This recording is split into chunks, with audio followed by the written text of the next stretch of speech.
Hello, world. Iron sharpens iron. Andre Ford here with today's talk that was brought about a conversation that I had at work today, where I've noticed that a lot of women have been taking on the parts of men, and this is not something that just suddenly happened. I know this has been happening for quite some time. There are a lot of women acting like men sexually. And what I mean by this is that, they're out getting with these guys, quitting them the same day, calling another one the next day, or calling multiple in the same day. And I find this surprising because these women that I've noticed that are doing that are the same women who have also complained about not finding the right person for themselves, or not finding the one or someone to take care of them or someone to be committed to, but yet they're jumping from one male to another. And it's a very troubling thing because there's a lot that encompasses having intimacy with a person, especially a stranger, in this world. Because whenever you have intimacy or sex with somebody, any kind of sexual relations with a person, you take a piece from them and they take a piece from you, spiritually, biologically, mentally, physically. There's things that go on other than just it feeling good and it's relieving stress. There are a lot of spiritual issues, spiritual things that take place whenever you're carnal with somebody, and it's something that never goes away. When you sleep with that person, or have oral sex or anything like that, you will have a piece of that person for the rest of your life, because that is something that is spiritual binding. It's a bond that you create with that person, whether you're with them or not.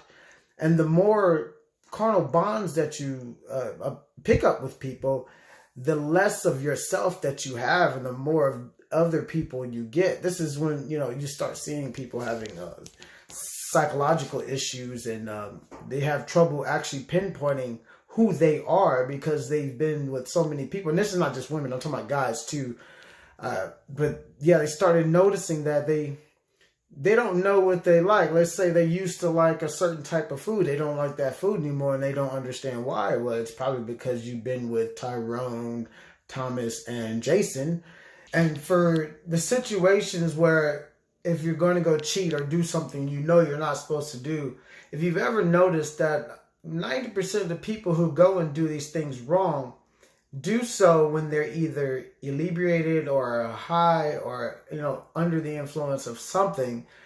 The reason being is because their spirit is screaming for you not to do this thing wrong, and for you to deafen your flesh to that, you drink or you smoke or whatever your vice is at the time. And it causes you not to hear your conviction, what you're not supposed to be doing.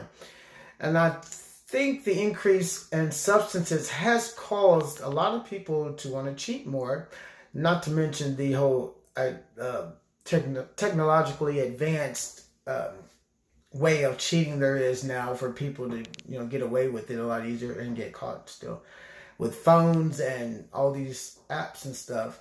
But we have made it to where we can drink something and our spirit's screaming and we don't hear it, and we still go do what we want to do.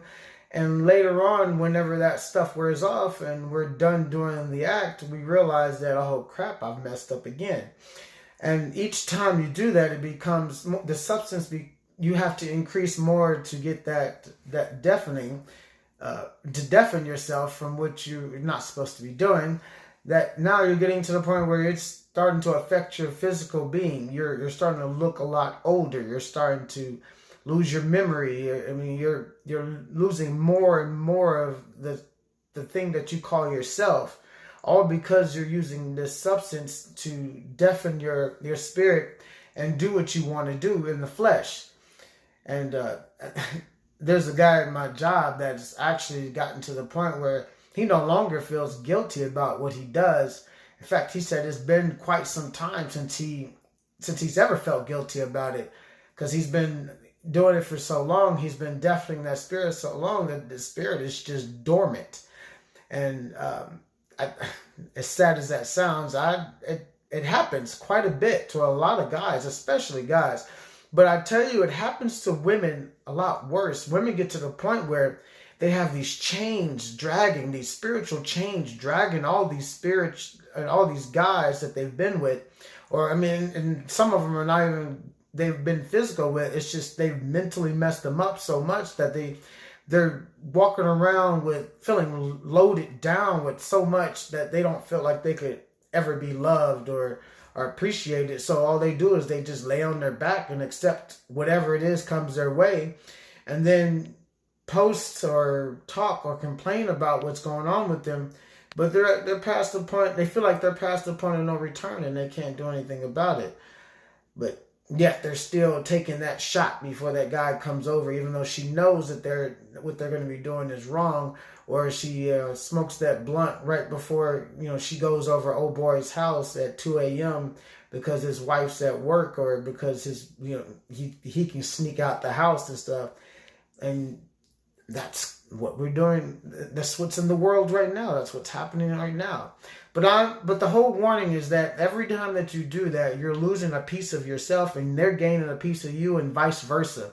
And at some point in time, you've got to stop, look at yourself in the mirror, and realize what part of you is taking over. What part of you are you following now? Is it you, or is the others?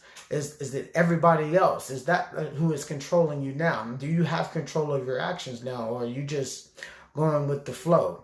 So I tell you to take the time to look at yourself, value yourself, realize who is in the pilot's seat, and calling the show, because if it's not you, then it's everybody else.